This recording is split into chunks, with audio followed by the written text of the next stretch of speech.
reigned supreme throughout the 90s in legendary boy bands Westlife and Boyzone, but Keith Duffy and Brian McFadden have since found success with supergroup Boyzlife and are now releasing their second album together. Here to tell us all about it, please welcome Boyzlife.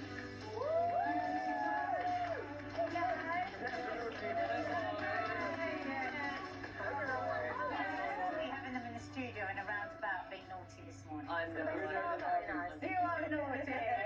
I hope you're not going to be all Irish with us and start flirting or anything. I love the way you went with the emerald green because you knew we were on today. Absolutely, that was I am your four-leaf clover, that's what I am. How are you guys? All right? Yeah, good. How are you? Good. We're great. Our album's out today. Very exciting. Old school. Yeah. Tell us about it. Well, we wanted to make an album that sounded like an 80s, 90s kind of a theme album. Basically what we said was we want the songs to sound like they could have been on a movie like The Karate Kid or Top Gun or Three Men and a Baby. We didn't say 3 Men and a Baby. I said 3 Men and a Baby. I know it's my favourite movie. And 3 Men and a Little Lady. Look, both of them. They're one of my favourites. So we went away and we wrote these songs and they're finally out today. Oh, how exciting. Yeah, and to have original songs, because of course your first album, you know, wasn't all original tracks, but this is. Well, the first album we recorded with the Royal Philharmonic, and we took our favourite Westlife songs and our favourite Boyzone songs, and we re-recorded them with the Royal Philharmonic, an 84-piece orchestra, and that was kind of like our way of showing our respect and our thanks to our respected bands. And now this album is our new sound. It was important to us to find what sound is Boyzlife going to have, and we took a while, and we decided that we're very influenced by the 80s with a little twist of today, and you know, it's out there today and we're delighted with it. That's a nice closure, and then you move on to Pastures New. You know, I quite like that. That was exactly And I love your guys' relationship, and the fact that Brian encouraged you so much to come forward and actually sing more. Yeah, absolutely. I mean, in the 25 years of Boyzone, Louis Walsh always had the kind of, you know, the attitude towards us as if it's not broken, don't fix it. And the sound of Boyzone was predominantly Stephen and Ronan. And that was the sound of Boyzone. So the other three of us kind of were suppressed, I suppose, you know. And then when you kind of get called up to the front to sing, your confidence is gone, it's shattered. You know, so we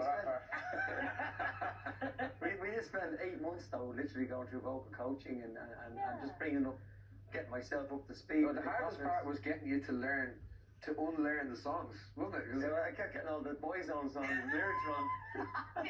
Because you learn all the backing vocals, you know, and it's muscle memory. So I learned the Westlife songs easier than the Boyzone songs. It was the first couple of gigs, and all of a sudden he's supposed to be singing, and there's nothing happening, and I'm looking over, and he's just like that looking around. I said, what are you doing? I'm waiting for my bit to come in now. That is your bit. So what is it about you two that clicks? Because you obviously do. I don't know, we met back in '98 when Westlife joined Boyzone on tour, and I suppose we were always looked upon as the cheeky chappies. I mean, we come from pretty, you know, hard working class backgrounds, and to be kind of catapulted into that life, we were afraid it happened so quick that it could be taken away so quick, so we were kind of enjoying every moment. You know, we didn't like going to bed, you know? And we just enjoyed every moment, we appreciated it, and we got a bit of a reputation for being, you know, loud. And look, those are party 25 years and we're still getting away with it. Absolutely. The new album is actually dedicated to your dad, is that right? That's right, yeah. My dad was a great musician and singer. Writing the album? Well, no, myself and Brian would send the demos back to my dad. He was a soundboard for us, wasn't he? Yeah, he was a great singer and musician, and I just lost him to COVID in January, but I was delighted before he died. We managed to get him the mastered songs off this album, and you know, because we'd send back the demos and going, I like that bit, but I don't really like that bit at all. What are you trying to do there, you know? And he kind of mentored you a little bit. A little bit, you know. He was our biggest critic and our best advocate, you know. And Brian very kindly suggested when he passed that we should dedicate the album to him, and that's been lovely for me. Did he hear the final thing? He heard the final song. We got the thumbs up. And we got the thumbs up. This is so funny when you got it. We were kind of sitting with the phone like that going. Honestly, he was brutal. He was brutally honest, you know.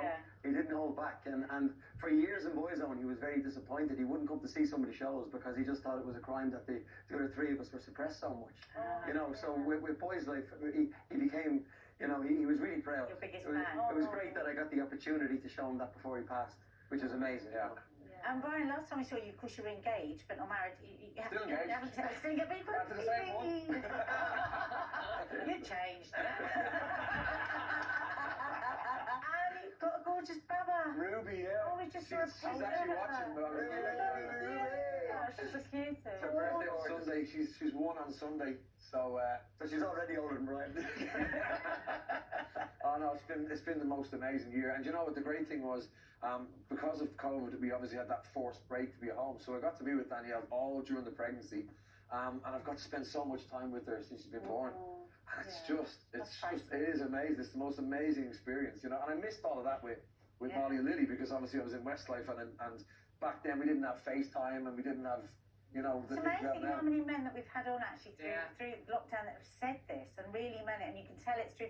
So we were talking earlier about sharing roles. Will you continue to do this then? Yeah, absolutely. Yeah, I love it. Yeah. We actually argue about looking after her. You know, Yeah. Danielle's so hands on, and when I try and do stuff, she's like, "No, I'll do it. I'll do it. Let me do it." He's so dedicated though. Like she used to, when she wasn't sleeping through the night. You know, they're up doing the feeds or whatever. But now she's sleeping through the night. He's awake earlier than her. So he's like sitting waiting on her to wake up. That's like, "If you wake her, I will kill you."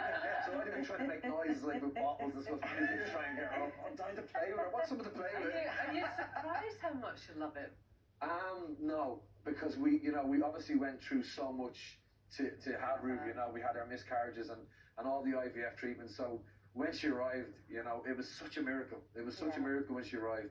And I kind of didn't get excited at all till the day she actually came out. And even when she came out, and it's so weird, and I never realized, you know, I think when you're so used to watching movies and stuff like that, but actually when you go to the hospital and the baby comes out from a C-section, and then they just basically, the mother stays there, and a nurse brings you in and just gives you the baby. I'll see you later. And I'm like, That's so real. you didn't even give me an instruction book or anything.